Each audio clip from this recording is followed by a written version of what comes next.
I will be breaking this video up into two videos because this assignment seems to be a little longer than some of the other ones.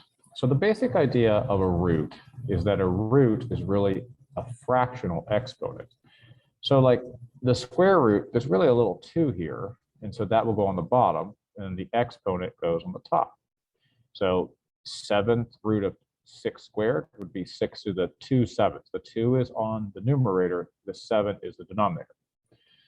All right, so like if I were to do this problem and transfer it back in, remember this part, the 4 would be the root, the 3 would be the exponent, but 81 to the 3rd power is enormous. So you can actually move it out to the outside like I did in number 1 and do the root first. I always advise doing the root first because taking roots makes things smaller.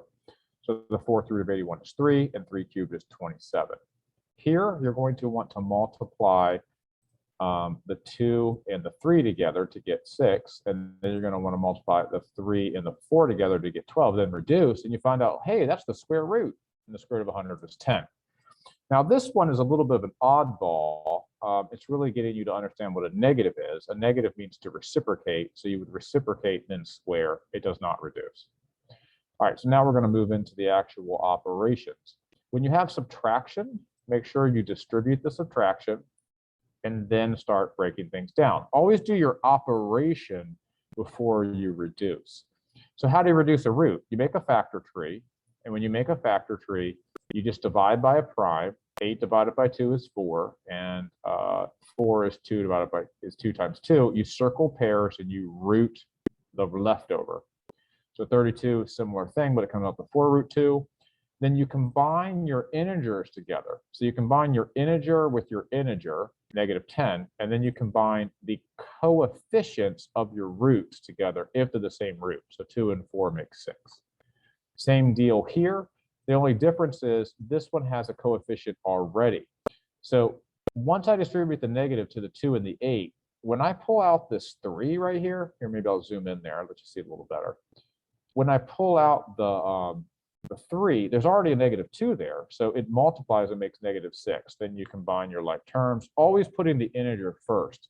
And the reason is if I were not to put the integer first, let's say I wrote something like this, 7 plus the square root of 2, that's good. But if I wrote it as the square root of 2 plus 7, the question kind of, especially if I kind of get lazy with this, the question is that the square root of 9? But if you do it like this, you know that what the integer is, you know what the radical is. So please put your integer always first. All right, so here we have another version of the same thing. Here we have another problem. Again, you're just breaking down roots, and combining roots of the same size, the square root of 3 and then the square root of 3. But if you have the square root of 3 and the square root of 2, that's like having an x and a y. They will not go together. So that does not change even when you have a cube root. The only difference is you're circling a triple of something and the root becomes whatever's left over. Now remember, when you take this root out, so I divided this by an integer of 2, it kept going. When I take this group of 2's out, it becomes a 2, and that group of 2 comes out onto the 5, making the 10.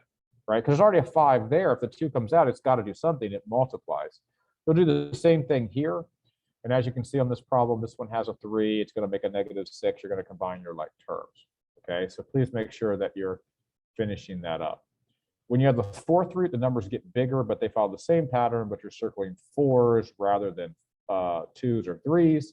If there's something in front, you would multiply it. But this one's actually here to tell you that everything should be at root 5, meaning if I give you something like this, I'm kind of giving you a hint, like, hey, the other things will have a root 5 too. Once you break them down, then you combine the integers. When you multiply, it's actually easier. You don't have to worry about breaking down until you've multiplied first. So please make sure you're distributing in this problem first, integer with integer, root with root. So 4 times 1 is 4, 2 times 2 is 12, 4 times -3 is -12, 2 times 2 is 4. 4 times 4 is 16, 2 times 8 is 16, then break down, then do the exact same thing you did. After you've multiplied, number 13 becomes exactly like number 10. Number 14, you're going to be doing what we did earlier in chapter 1 when this was an x. You're going to be writing a box down and then multiplying each thing together and combining like terms. On number 15, you're squaring, so you write it down twice, do the same thing. Then you get to division. Now, division's purpose in root world is to eliminate the root on the bottom. And the way you do that is you do something called rationalizing. But first you have to break down the root if possible. So the square root of 9 is 3, right? The square root here actually can be broken into two, one on the top, one on the bottom. So square root of 9 is 3, and the square root of 7 doesn't break down. So you end up with the square root, you end up from the square root of 9/7 to 3 over square root of 7. So you multiply by the square root of 7, and the reason is because the square root of 7 is 1/2, and then the other one is another 1/2. And then when you add these together, you get 7 to the 2/2, which is just 7, right? That's what I got here. Or you could say it's a square root of 49, however you want to understand it. But this understanding is really important moving on. Because if I look over here, I have the cube root, right? And so if I multiply by only one cube root, it gives me 2/3. 2/3 doesn't reduce, but if I multiply by another one, that will be 3/3. So you can see me showing that explanation here. 1/3 plus 1/3 plus 1/3 is 3/3, reducing this. The top does not reduce, so you just multiply the 5s together and get the cube root of 25. The numerator is not going to reduce, but the bottom is going to come out to an integer. The same thing happens with the 4th root. You know, if I multiply by 1/4 root, I end up with a 1/2. Well, that's a square root. That doesn't help me. I need to do it 2, 3 more times, right? Because you'll have 1/4 plus 1/4 plus 1/4 plus 1/4, which is 4/4, which is 1. On the top, it does not reduce, so you multiply the 2's together. 2 times 2 times 2 is 8, and the 4th root of 8 does not reduce. Now, coming down to these problems use the conjugate, right? And the conjugate is a simple concept in which you simply, right, multiply by, instead of the sum, you multiply by a difference. Instead of the difference, you multiply by a sum. You only ever change the root. Now, you may say, why? Well, on the top, again, I don't care if the top stays a bunch of roots, right? The top is going to be 12 minus 4 root 7, okay? But the bottom, watch what happens when I do this. I have 3 plus root 7. Then I have 3 minus root 7. 3 times 3 is 9, right? So here I get 9. 3 times -1 is -3 root 7. 3 times positive is +3. And then root 7.